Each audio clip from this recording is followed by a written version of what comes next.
Good evening, and welcome to tonight's program hosted by the Commonwealth Club Silicon Valley. My name is Leslie Saul-Garvin. It's my great pleasure to introduce Elizabeth Holmes, founder and CEO of Theranos. Here's a quote for you. "What I really want out of life is to discover something new, something mankind didn't know was possible to do." Elizabeth Holmes wrote that in a letter to her father when she was 9 years old.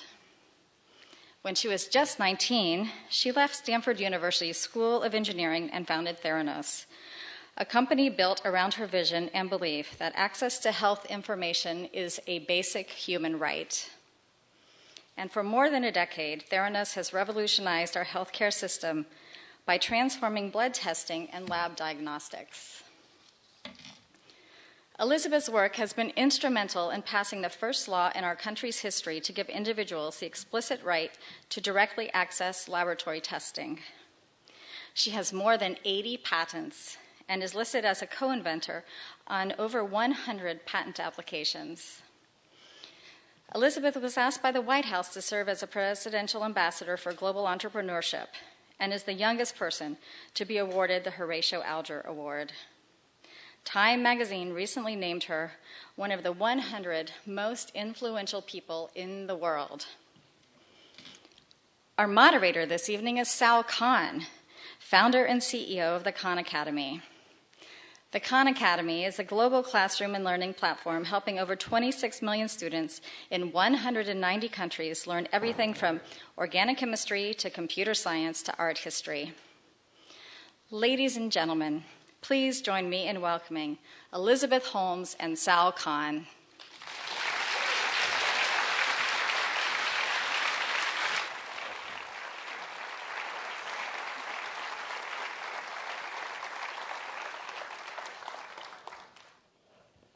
This is all very exciting. So, Elizabeth, I guess a good place for us to start is, what does Theranos do?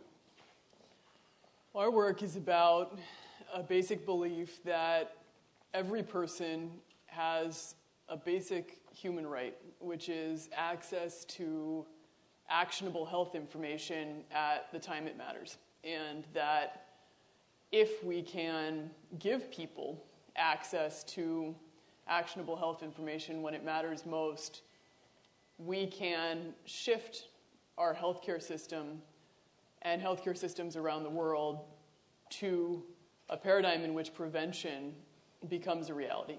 And for us, that starts with laboratory information because lab data drives 80% of clinical decisions. Yet in our world today, by the time we actually get lab information, we're generally already sick. And in fact, if you look the word diagnose up in a dictionary, it'll say to determine the presence of disease from its signs and symptoms, which by definition means you're already sick if you have symptoms of a condition. And if we can shift that to a world in which you're defining or determining the onset of disease in time for therapy to be effective, we will begin to make early detection a reality.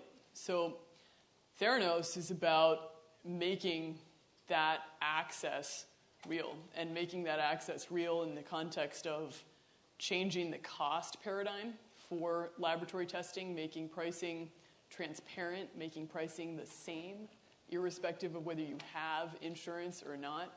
It's about making the experience wonderful. People don't traditionally walk out of getting a lab test and think, that was awesome. And we want them to, because it's the first step in getting healthy and getting information about your health and your life. And so it's about having a wonderful experience. And it's about being able to do that in a way that is not painful, which means taking as little blood as humanly possible. And just to make this concrete in its present, and I want to talk more about it later on, but Theranos today, so right now if I wanted to get a cholesterol test, pre-Theranos, likely my physician, I'd have to go see my physician. My physician would say, oh yeah, you need a cholesterol test. They would send something to the lab. I'd go to the lab. They would take a vial of blood, and then I'd wait a day or two at best maybe to get it back. And how much would that have cost in today's world? Or it already is the case. How much would that cost? It can cost a lot. I mean, it can cost, depending on where you go, hundreds of dollars. So $100, that's pre-Theranos world. Yeah. And now in the current world, actually, not even the future world, what is it? I can go to a Theranos Wellness Center, which could be at a local drugstore. Yep. And what happens? Well, the first thing is you can pay for it out of pocket because the cost is $2.99. So in the scenario that you were talking about, in order to justify getting that test, you have to be symptomatic because the physician will have to write in a code on the lab order form that generally correlates with a symptom. And if you don't have such a code, then you're going to have to pay for it out of pocket. And if you don't have good insurance or your deductibles are really high, you won't get the test. And so the first piece is making it accessible. We've built what we call wellness centers inside of retail locations like retail pharmacies. We have many of ours inside of Walgreens stores that are close to where people live and open really late at night and on weekends and really early in the morning so that you could actually go get a test done without having to leave work during the day, which for a lot of people is hard to do, especially when they're on an hourly pay schedule. And so you can go on a Sunday in the afternoon, and when you come in, we've tried to build an environment that is wonderful. We have designed all our wellness centers after spas with waterfalls and bamboo. So I could look forward to getting my blood drawn. That's our goal. Okay. Yeah, and once you're in there, we can do many of our tests with very, very small samples of blood that can be taken from a finger, as opposed to with big tubes of blood from the arm. And so that means you could get a finger stick and with a few drops of blood, have your test done. And we've built a back-end infrastructure that allows for those tests to be run very quickly. So you'll get results in as close to real time as possible. And you'll get them through a mobile application that gives you access to your data, and a mobile application that comes with terms that say, we will never sell your data, period. We will never advertise on it, period. And in a framework in which you own that information. Right? And so just to be clear, I mean, there are a few things that you said that frankly were shocking. That these tests that traditionally could cost several hundreds of dollars, you said $2.99, yep. And I think the range is $2.99. Maybe if you cost $5, $10, maybe if you are a little bit more than that, but roughly in that $5 to $10 range. So it's a massive, massive price reduction. But it's also the frictions to doing it are dramatically lower. You don't have to get the referral from the doctor, go to the lab, get the big vial of blood. It's literally I go to a spa and it's a drop. Yeah, right. So I want to talk more in a little bit about all of the implications, because I think when your brain starts thinking about all of the dominoes of what this means for society. But I want to back up first and talk about you as a person and how you got here, because it's a fascinating story. I mean, first of all, just as a young child, what were you like? What context did you grow up in that kind of started to get you here? I grew up in a family that was in public service. My father worked in disaster relief. I grew up with pictures and stories of him in the killing fields in Cambodia trying to do work to take care of little kids who had gone through hell. And I thought that was what I was going to do. And I wanted to go into public service. My family lived in Washington. And as I grew up, I began to look at all these people who were in public service who wanted to do good and wanted to make a difference, but they're working in a bureaucracy in which you can't necessarily directly control an outcome. And so even if you have the best intentions in the world, sometimes it's not your decision.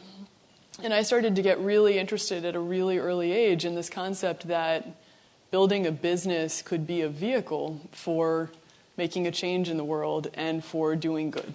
And in this belief that I think the true legacy of Silicon Valley is to demonstrate that we can build products that will make this world a better place and to do well by doing good. And so I became determined that I was going to start a company. And how old were you when you started to think this?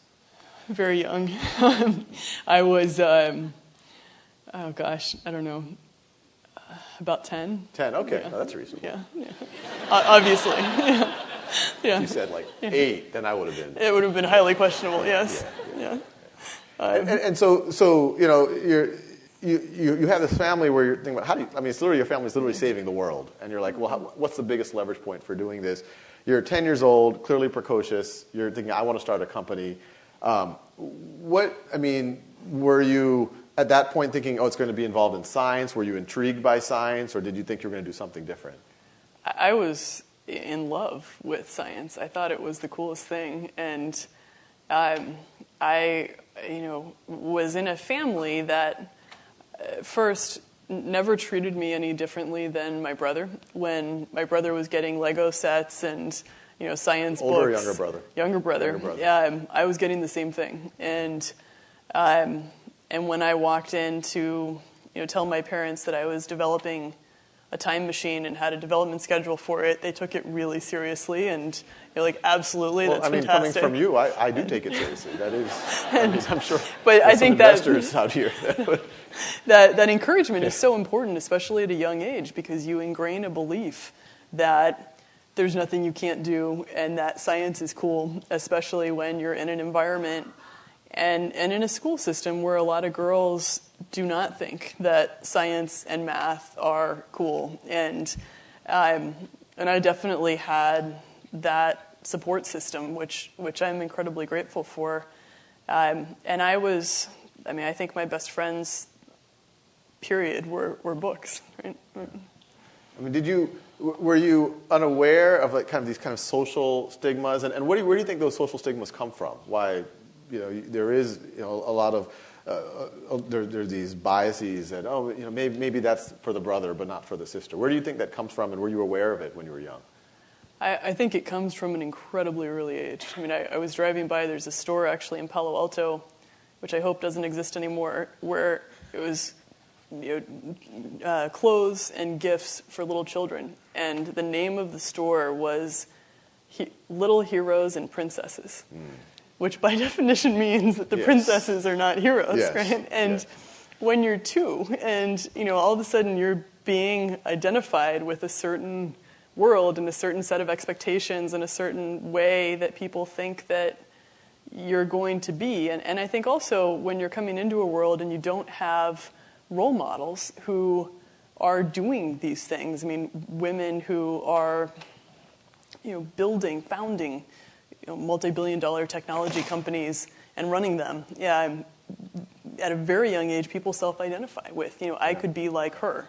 And we need to create more of those role models for people to see at an incredibly early age. I talk a lot about this time that I had the chance to spend with the woman who runs the Girl Scouts, and she was talking about the fact that she got the girls who were valedictorians of their class in a room together and said, raise your hand if you think you're going to be a leader in science and technology business.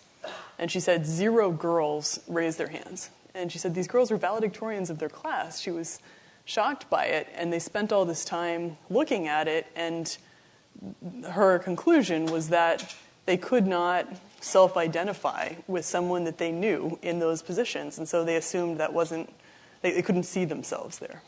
And do you think to a large degree, you're part of the solution in a big way? Just not by design, but it's happened. But what else can we do or could we do to kind of change things? I think we can create the support systems to be incredibly vocal, especially with little girls, about the fact that they can be the best in math and science, and to create a stereotype, right, around that, and to to be vocal about the fact that, of course it's cool to engage in those things, and that it can be a tool to achieving your dream, whether you want to be the best artist or musician or scientist or engineer in the world. Being the best in math will help you to be the best in those things, right? And to really vocalize it and socialize it, because it's not right now, right? Yeah, no, absolutely. And so here, and when you were young, 10, 11, were you aware of these stereotypes, or were you kind of like your family was just really good at just not having them and kind of protecting you from them? I was aware of them, and I went through what I think a lot of girls went through, which was that there was a lot of mean girls in school, and they were mean, so I focused more on my books, and that ended the books were less mean. Working out. Yeah, there were. Yes, yeah. Well, it could have been. And so then you grow up. You're going to be in your teenage years. And when did it dawn on you that I'm going to it's going to be in kind of healthcare, where you might not have had a clear image of what it was going to be, but when did you really think? Did you see yourself going in this direction?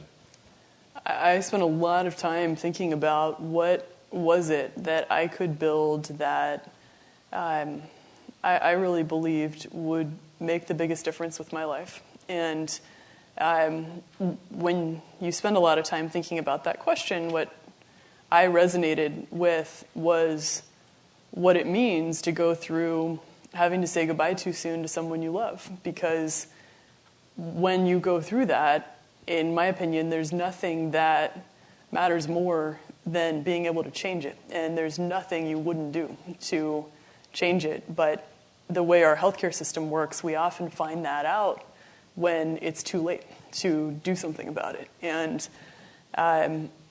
so I started to think about, well, what if we could build something that would play a role in changing it, right?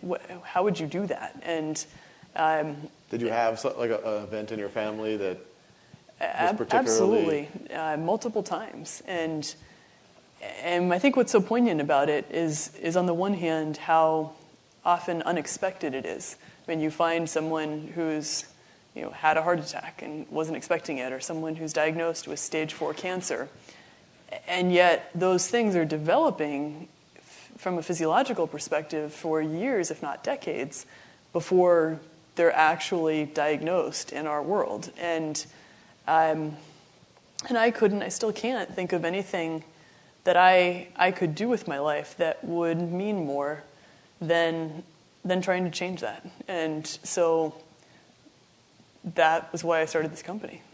It's incredible. I mean, so you're clearly a very talented 10-year-old teenager. You end up at Stanford, and I think I read it was the only place you applied. Yeah. What was it? I mean, was the weather? What was the? It was.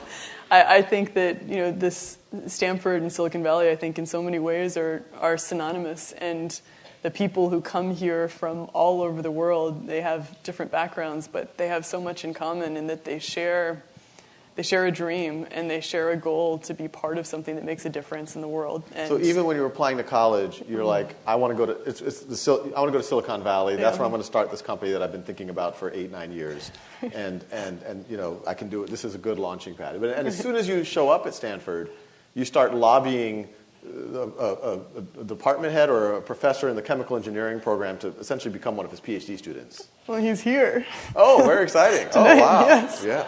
I'm very lucky. Channing Robertson, who was... I'm sure he feels, that he's pretty lucky too. No. Well, I went to Stanford and I knew I was really interested in these specific fields, and so I went through the whole student handbook and looked for every professor who showed up under the exact combination of disciplines that I was interested in. And there were two, one of which was Channing, and the other was a consulting professor. And so I planted myself in front of his door for weeks, maybe months, until he let me into this program that he was working on to do research in his lab, and he eventually did. And I want to dig a little deeper there, because, and I think this is,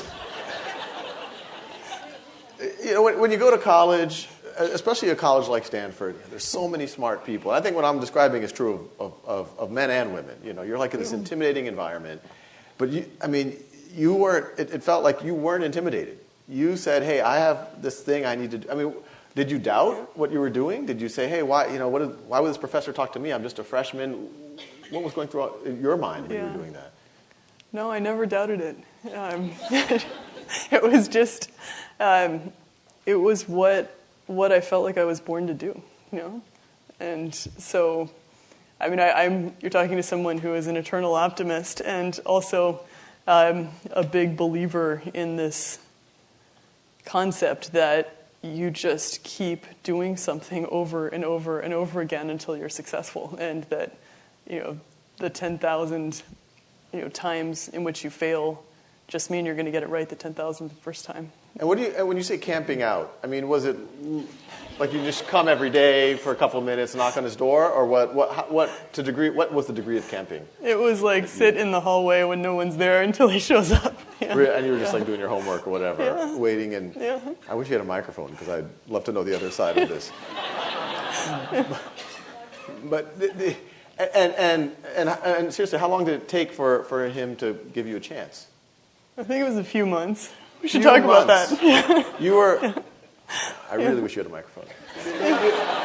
There was a few months that you were just there, and I'm like, some lonely, day on month 3, you didn't say, maybe this isn't going to work out. Maybe I should do what the other kids are doing. No, I mean, at first I got into one of his classes that freshmen were not supposed to be in, and I could sit in the back, which was sort of the first step. And then from there, eventually I got into the lab, and that was what I wanted to do. And what was it about this lab in particular? I mean, there's a lot of professors at Stanford, a lot of them doing really cool stuff. What was it that drew you to this lab and you camped out there? I believe, and I've found, and one of the many reasons I have such respect for your work is that people can teach themselves, right? And they can engage in research or educational programs directly and learn. And the work that has gone on in Channing's labs for decades has been really breakthrough work in what we call bioengineering or biotechnology or chemical engineering, and I wanted to learn as much of that as I possibly could as fast as possible. And so it was just this general idea, you wanted to start a company, it was going to be to help save lives, and you said the best mechanism to do it is in this kind of bioengineering, chemical engineering. You found the professor, and then you get in. You're able to start taking these graduate level classes and also becoming essentially a researcher, a grad student, kind of, as an undergrad. And how did you think about that? Did you have a problem in your mind that you immediately wanted to tackle? Did you think you were going to do diagnoses, lab testing, or were there other things that you were working on?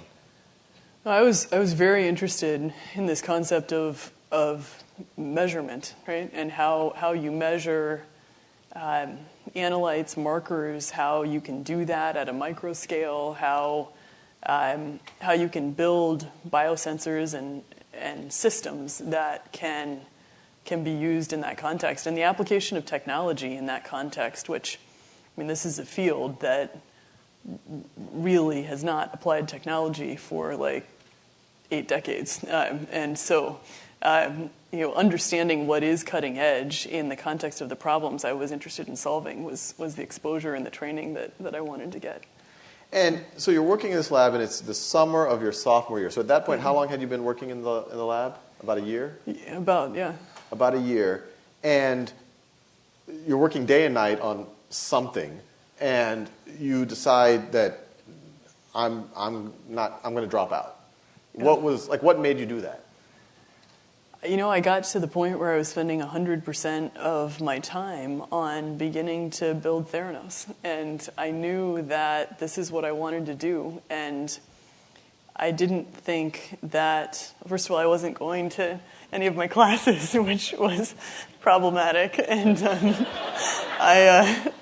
and Stanford is not cheap. And my parents had saved all this money to help me go. And so I figured that if I'm not going to the classes anyway, and I know what I need to know to be able to do this, and this is what I'm spending all my time on and what I want to be spending all my time on, then this is what I should be doing. So at some point in that lab, you started to work on this problem of how do you do diagnostics on blood or find markers for, I mean, how did you end up working on that particular problem? Was this already an area of research? And what made you think, wow, I'm onto something?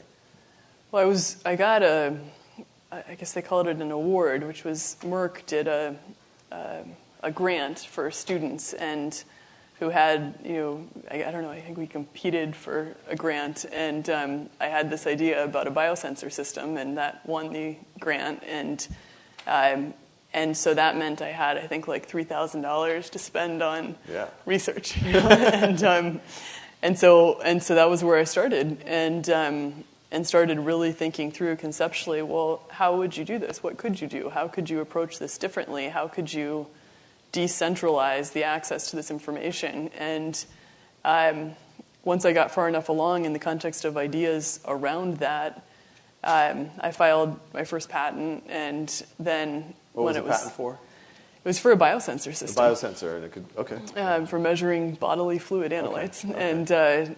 And then when it was time to really start thinking about, okay, how do we prototype this? How do we build it? Then I was spending all my time on that.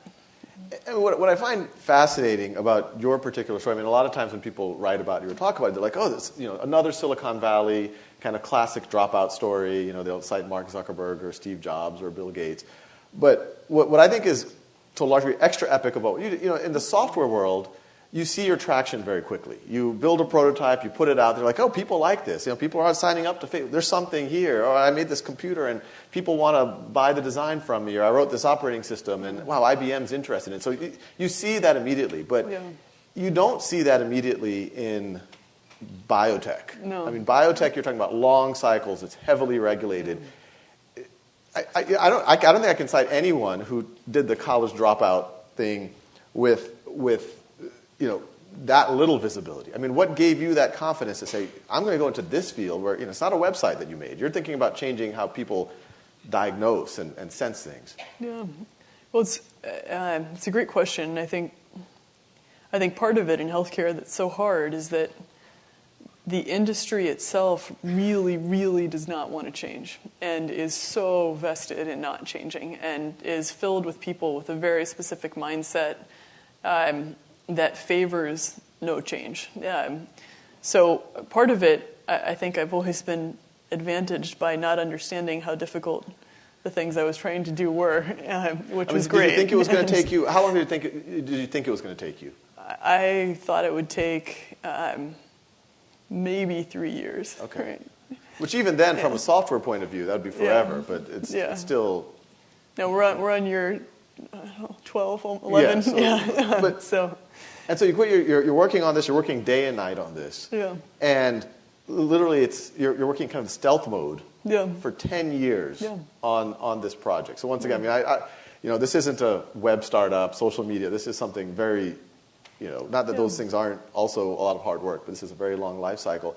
And what was going on in that process? You were just kind of perfecting and kind of a correlate. At what point did you say, "Wow, this is so important. I'm almost afraid that this could change the world"? I mean, it's so hard, and the blood, sweat, and tears term is so literal that you go through a process of really understanding why you're doing it, right? And I mean, for me, I became very clear that this was not about me, and it was not even about if I were fired from my job or couldn't be the CEO of the company, I would start this company over again and again and again until I made it successful, because this is really what I want to do with my life. And so then it was about building something that really could be sustainable, and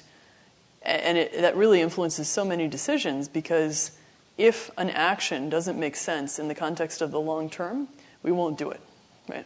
Yeah. And that has huge implications on the way we build the company and the way we hire people, how we promote them, our business plan. And so the 10 years, of stealth were about creating something that was ready to really be applied toward making the kind of impact that we want to make. And over the course of that, we built the business, and we were using our technology to serve pharmaceutical companies, and we leveraged that revenue to continue reinvesting in the business. But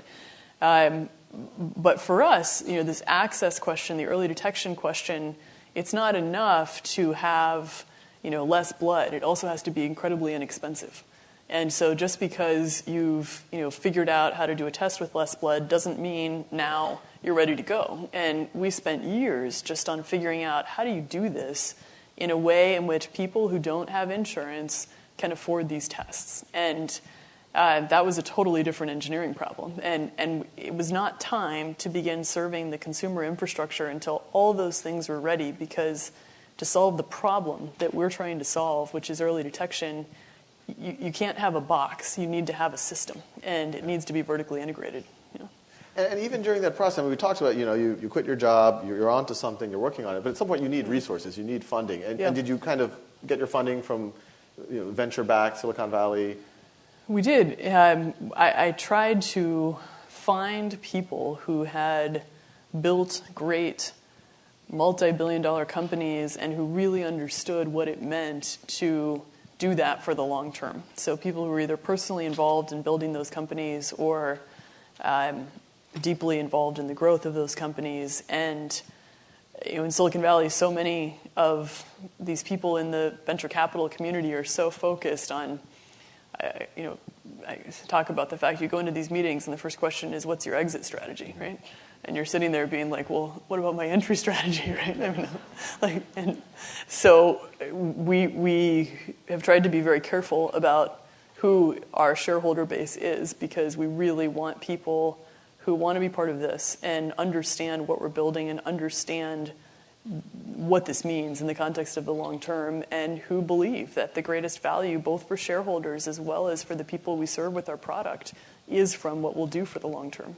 I mean, in those early days, you quit Stanford when you were 19, and you start working on this. At some point, you need the funding. When did you get the first resources, the first investors? How old were you?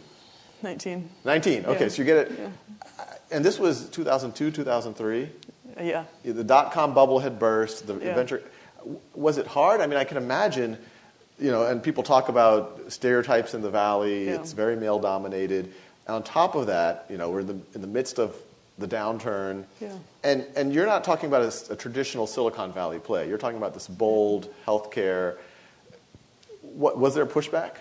Absolutely. I mean, huge pushback. It wasn't meeting one. They just No. I mean, it was really hard. How did you convince them that this was real, that this was actually going to happen? I looked for people who.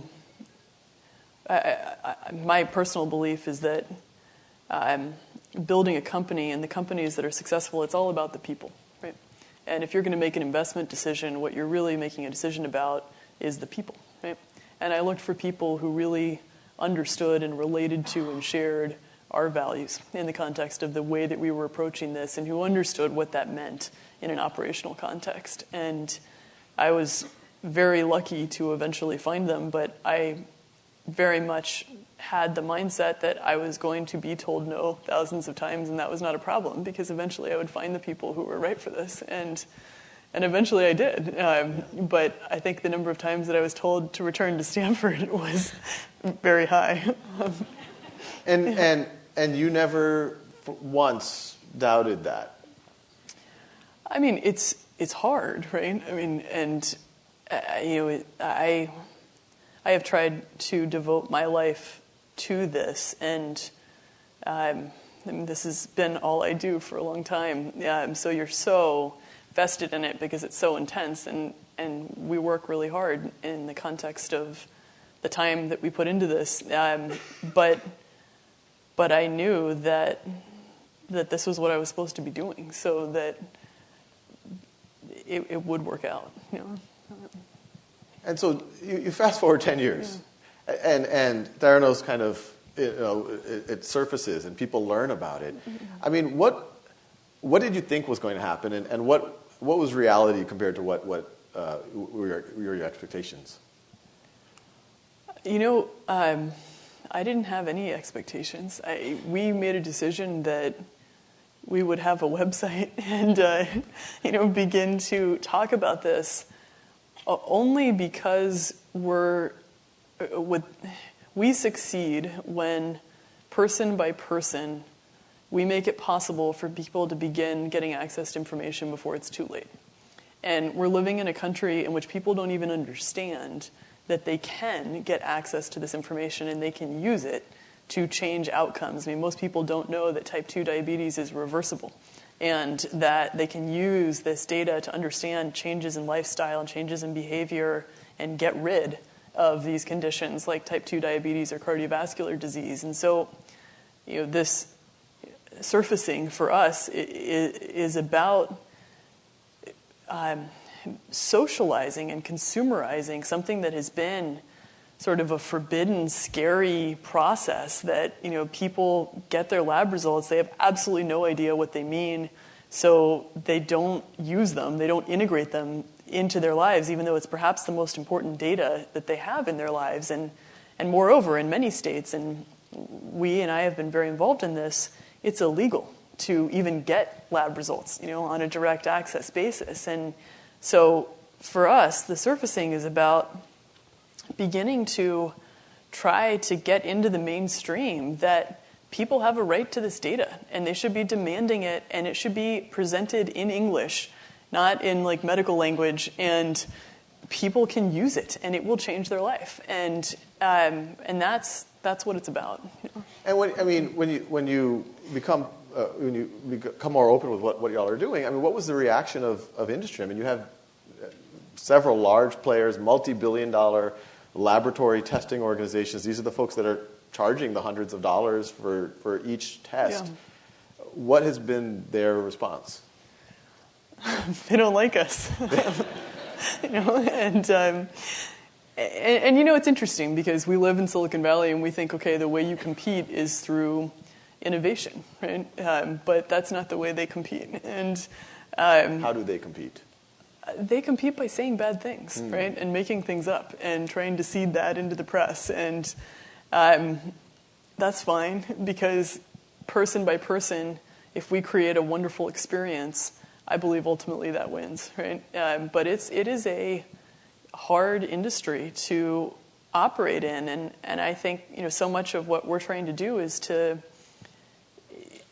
open this industry up to individuals, because the minute that consumers engage, it changes the whole market. If you think about like the PC, if it had been in 1980 that personal computers were only sold between government and enterprises, and it was illegal for consumers to buy a PC, there would never have been a demand for lower cost PCs. There would never have been a demand for amazing, wonderful products that people could use.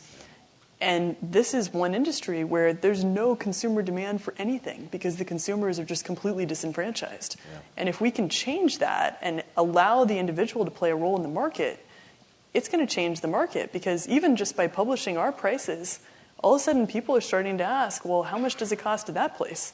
Because I'm not going to pay more than $2.99, right? And that's good, because the more they do that, the more the market is going to begin to function. And what can come out of that in terms of innovation will be revolutionary, because individuals will demand it. They'll want a better product, and the best product will win, right? And one question, why these are billion-dollar organizations? I'm assuming they have R&D teams. They're trying to do new things. Why didn't this happen in these organizations? I think we're trying to solve a different problem, right? We're not out there saying, we want to go compete with those companies and win. We're saying we want to make early detection and prevention a reality. That's the problem we're trying to solve. What we're competing with is the system that currently exists that makes it such that so many of us have had to say, I wish I'd known sooner, right? And that's what we want to change. Other people have not been trying to solve that problem. And so you fast forward, we talked about there's these wellness centers, these spa-like wellness centers. Yeah. There's one down the street in Palo Alto at a Walgreens. Right. And then you have a bunch, over 40 or 50 in Arizona. Yes. Why Arizona? What happened in Arizona that makes it the... We wanted to create a model that we could really fine-tune operationally for what we're working to do nationally. And so we didn't want it to be right here, because if it were right here, we could micromanage it, and that would not be representative of what we need to do nationally. So by design, you wanted to do it kind of hard. You wanted the harder problem to... Yeah, well, we needed to. Yeah, And the population in Arizona is really representative of the country in the context of the Medicaid population, the Medicare population, and a huge part of our work has been showcasing that the market can be a vehicle for realizing savings, meaning we bill Medicare and Medicaid at about 50 to 80% less than they're willing to pay. So if the government rate is $100, we're sending in a bill for $20, right? Which no one's done before. And when you do some of your investors say maybe 40? We've had the conversation. Okay. Yeah. The rates begin to drop, and when the rates drop, all of a sudden you have huge savings that are generated for those programs without cutting, federal programs and without raising taxes. And Arizona has been an amazing model for that. It's also got a governor in an environment that has been incredibly focused on these basic beliefs around the role the individual can play in the market. And I was able to be involved in drafting legislation, which we passed this summer, which has made it the first state in the country to explicitly enfranchise people with the right to order any laboratory test. And that is something that, absolutely needs to happen, right? And so that's created sort of a framework to showcase this nationally. And how do you see it spreading? Are there other states that you're looking to grow into? Absolutely, and we're working on that now. We just opened our first wellness center in Pennsylvania, and we're building on what we're doing here in California. Yeah. And right now, if I were to go to the wellness center down the street, they would take the drop or the few drops, and they would shuttle it to a local center that y'all run. But y'all recently got approval that they can do it on site. Yeah, we got an FDA approval this summer, which is called a CLIA waiver, which effectively allows us to take first of our tests into our wellness centers themselves and place our technology right there in the wellness centers, which is something that'll be really important as we think about this model, because it's all about access, and part of access is the speed of access to information. So now, I talked to you earlier, as soon as we started to describe what y'all are doing, $2.99, the thing that used to be hundreds of dollars, it's a drop versus a vial, et cetera, dominoes start falling in your head of like, what could this mean? In your mind, and in a very tangible way, when do you think it's going to affect the lives of the average American, us in the audience, or anyone else? Yeah. We strive to do that every day. Right now in Arizona, the people that we serve come in with piles of lab requisitions because they haven't been able to afford getting them done before, right? And we have people who come on buses from all over the states. We have people who have flown into the state. What's the profile of these people? Why are they getting on a bus to show up at a wellness center? Because they have not been able to afford it, right? And because they either don't have insurance, or if they have insurance, the deductibles are so high, and people have like $2,500 deductibles or $5,000 deductibles that they can't afford to get their health information. Or they want to get tested for example, a family risk of heart disease, and insurance won't pay for it because it's not deemed necessary. And so they're coming because they want to be able to get that information, right? And there's just, it's been an amazing process to see that in the context of the human element of, pregnant women who, didn't think they were going to be able to get the tests that they needed to know that their baby's okay. And for me, that has been one of the most humbling experiences of my life, because you look at that and one person's life is better because of something that we're doing. So that's happening now, and we judge our success by those people. Right? Wow. And where do you dream a little bit? If we, one thing I found intriguing, a lot of people associate Theranos with its current product. Take a drop, You get all these diagnostics a lot cheaper than it used to be, and all sorts of ramifications. But I found it interesting when you described it, you kind of said that's the first thing you're doing. Yeah. I mean, what do you imagine Theranos to be like in 20 years? How's it going to affect our lives or touch our lives? We want to be the vehicle for real-time access to health information. And we want to be the vehicle for making early detection and prevention realities for as many people as possible in the context of seeing the onset of disease when there's time to do something about it. And that is what our work is all about. Oh, it's incredible. We have a stack of audience questions now, so I will. I don't know if this one's appropriate. Someone told me that this was. Well, I'll read it. Someone says that these were pre-vetted, but this was on the. Are you seeing anyone? In parentheses, serious. There's literally a phone number here. I'll just give this one for you. You can That's hilarious. Yeah. All right. This one's a little more. What steps or strategies are being taken to make the blood test applicable and adaptable for optimal performance for people with disabilities? This is from Angela Lee Foreman. Yeah, one of the first people that we served came into our wellness centers was a quadriplegic and came in asking if they could do a finger stick. And our team in Arizona called us and said, what do we do? And because the man didn't have fingers. And it turned out he had a nub on his elbow, and we talked to our lab team, and they said, okay, you can do the draw. And so they did this, what would have been a finger stick on this little nub on his arm, and he broke into tears because up until that point, the way that they had to draw blood is through a needle in his neck. And it's so painful and so dehumanizing that it's an incredibly emotional process. So what is interesting about the way that technology can be applied is we certainly didn't design this with that use case in mind, but it becomes possible when you distribute and decentralize and make more accessible the process. And that's something that is really important to us because our mission is every person, right? Person, period. Yeah. It's incredible. So this is something, I mean, we kind of alluded to it in the conversation as well. Where do you find your confidence? How do you deal with down days?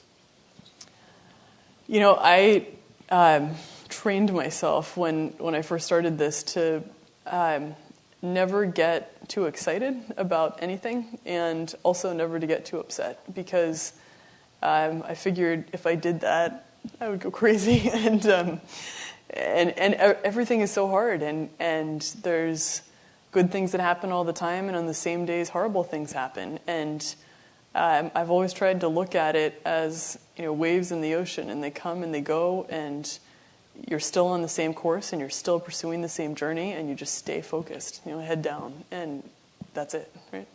And where on the confidence, I mean, where do you?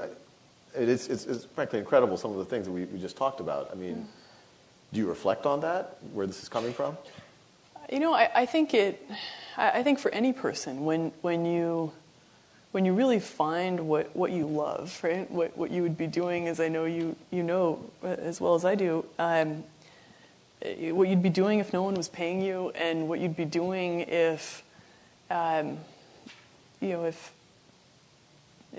was anything in the world that you could do, then you do it because you love it. And so it's not about you. It's not about your confidence. It's about this privilege to do what you love, and about this belief that you're doing something that you're born to do. And so then it doesn't matter if you fail or you're wrong because you're doing what you love. And I think that's such a huge part of it, because when it is so hard, then you stick with it because you love it. And if you were rational and you didn't love it, then you shouldn't be sticking with it, right? By definition. Yeah, no, that's. Okay. How would you imagine that we encourage more future female entrepreneurs and change makers? I think we need to talk about it. I think we need to talk to little girls about it. It's been amazing for me as I've had the chance to do that a little bit, to hear back from their moms, my favorite email that I've gotten recently was from the mom of a little girl who I had sent something to, and she sent me a picture of her awake at 6 a.m. doing math exercises, and she was like, I don't know what happened to her. And I think the more that we socialize it, I think that's part of the problem right now, is that it's not socialized and it's not considered normal. I mean, people have these stereotypes about what type of person is good in math and what type of person is not, and little girls right now are not the stereotype, and they should be. And so I think that's a big part of it. I think it's also in the ecosystems and the support systems and the schools and the teachers, giving them confidence, right? That absolutely you're going to be excellent at this, and that it's something that is going to help you, and helping to explain how it helps you, whether you're an artist or a musician or an engineer, how it can be applied to be the best in those fields. Yeah. Were there times when you felt discriminated as a woman in STEM? How did you come to realize that you were discriminated based on your gender and not something else? I for a very long time have been doing things where there aren't a lot of women in the room, and I've never let myself focus on that, because what matters is my actions. And I think the more of us who focus on our actions and change that through our actions, that's the way that you have to handle it, because otherwise you can get really upset about all these things, but what matters is changing it, and we change it through what we do, and that doesn't matter if we're a man or a woman. What matters is what we do. What kind of resistance are you facing to take your product further and beat the I don't know what this word, and regulating and cartel of healthcare provider and insurance companies? Their words, not mine. Right.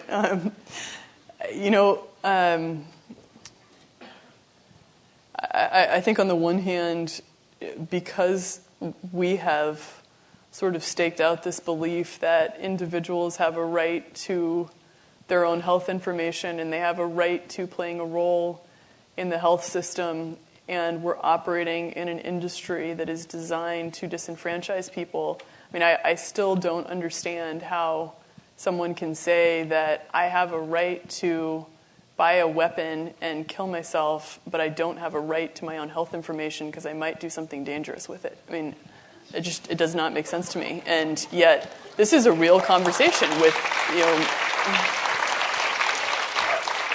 a lot of people in this industry that, absolutely you can't give people their own health information. And I don't understand that. So we are working to change it through the individual and through this belief that if you engage individuals in this process, their lives will change and they will change the industry, because the more they engage with it, the more they will demand a different paradigm. And I think price transparency is a huge part of that. It is actually perhaps one of the most revolutionary things that we have done, because what happens as a result is that physicians or insurance companies say to other companies, if you don't match that price, I'm not playing. And that's a great thing, because the market starts to work. And I really believe in the individual. Yeah, absolutely. This is an interesting question. What is Theranos' vision for diagnostics for mental illness? Is this something that is on your radar at all? I think it's an amazing area, and it's an area that really needs a lot of work in this space, because you look at something like people taking an antidepressant, and the process right now is take this, see if you feel better. If you don't, take something else, and then take that and see if you feel better, and if you don't, take something else. And there has got to be a better way than that in the context of actually quantifying what's working and what's not working. So we're very, very interested in, in fact, our name, Theranos, the integration of therapy and diagnosis, is about, in a quantitative way, being able to determine if something's working, if it's safe, and if you need to change the dose. And so that is something that we have done some things around and are very interested in being able to help facilitate in the context of first therapy, but then also diagnosis. I mean, it's a black box right now in terms of what is known. This is two questions. Both of them are quite good. When will Theranos products be used in an inpatient setting if they aren't already? In a patient setting? Inpatient. Oh, in inpatient setting. And kind of the formal healthcare system. Yeah. That is certainly a core aspiration for us. It's a whole different business than what we do right now in serving people in the outpatient setting. But we've had the privilege of forming some wonderful partnerships with leading centers of excellence like Cleveland Clinic and Dignity and Intermountain and others, and it will be a really important part. We don't have a sort of predefined timeline right now for when we're doing that, but it's certainly a focus. And why isn't that happening like tomorrow? I mean, if I'm, whether it's an insurance company, if I'm an HMO, if I'm Medicare, and I'm looking at these price differences, like why don't they just make it happen tomorrow? Well, we would like that, but as we think about this, and at least the philosophy that I've taken to building this is that our job is to ensure that we provide the highest quality service for every person by person. And so we believe we need to stay highly focused to do that in this first business that we're building in the outpatient setting. And once we've done that, and we have a lot more work to do, then we can expand, right? But if we lose focus and we try to do too many things at once, the stakes are way too high, right? And really the stake is you can't compromise on quality here. It's not a website where if, oops, we didn't QA that thing, it's not going to fly, right? And so... more serious than YouTube math videos. I don't know about that, actually. No, I did not mean it in that context, even remotely. As you know, I'm one of your greatest admirers. But the state, I mean, it's huge in terms of everything that goes into ensuring result by result. And so that means that, in our opinion, you have to do it right, and you go at whatever pace ensures you do it right. Yeah, and the second part is I mean, it's funny, but it's strangely true. When will Theranos products be made for animals? My cat hates having his blood drawn, too.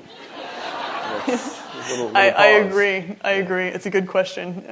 We need a good answer to that. It's not part of your strategic roadmap just yet. Maybe it should be. Okay.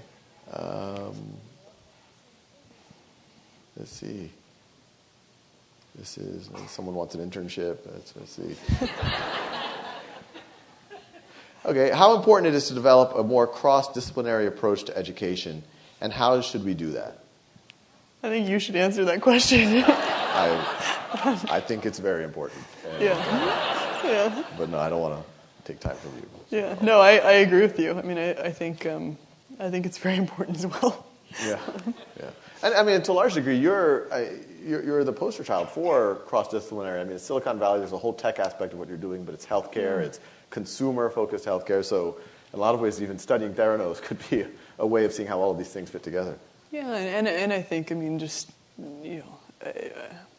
so much of what's happening in innovation right now is people who have a training in an area like the arts becoming amazing technologists, and you think differently as a result.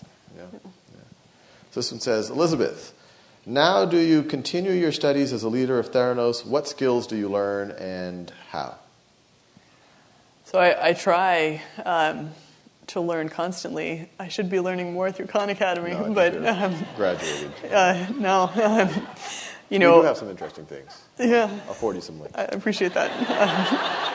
I'm gonna hold you to that.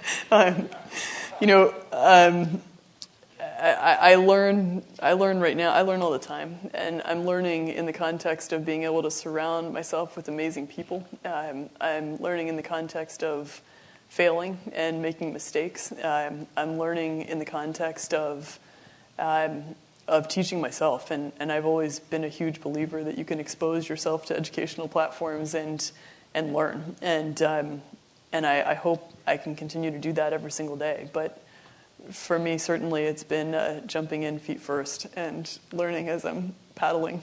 I mean, what's kind of front of mind for you? What are you trying to get your brain around right now? We were talking earlier. I really believe that our company is our ultimate product, and how you build an organization that is sustainable, how you build a culture that is sustainable. I'm so inspired by, for example, what HP was in its early days in the context of being this incredible institution that people went to have a career. And I think that's a concept that could really flourish today, too, in Silicon Valley. And how do you build a place where people are promoted from within, and where, I look at the analogy of the military. In the military, you can't hire a general, right? You build generals. And I think there's amazing analogies to that when you think about building a great company, because the culture is so special, and it can really be realized, and I think can be multi-generational if you can promote people from within like that. And so I am an ardent student of how to do that right now. Yeah. Let's see. This is.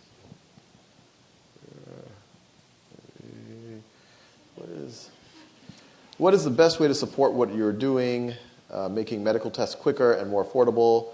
Will your company ever go public? My wish and my dream in the context of why I'm doing this in my own life is that people, person by person, will start to engage with their own health information. Because if because of what we do, one person doesn't have to go through what it means to say goodbye too soon, then our work will have meant something in this world. And I think the more people who do get engaged and who do start to take ownership and who do start to demand access to their own information, who do start to question, what do you mean I can't understand what all of these results are in English, and you're not going to tell me that and how to use them and how to engage with them, the more we'll change this system. And this is a system that needs to be changed, because the stakes are everything when it comes down to what it means with someone you love. And the more people who get engaged like that, by definition, they support what we believe in. On a related one thing that is a lot of people find fascinating. You are young and very successful, and when people talk about public, people cite your net worth and all of this. How do you process that? What's going on in your mind? Has it changed your life? How do you think about it? I still live in a house with no furniture, and so you should buy a little furniture. Yeah, well, we're thinking about doing that for the office. Okay. Yeah. But it doesn't matter. It's not.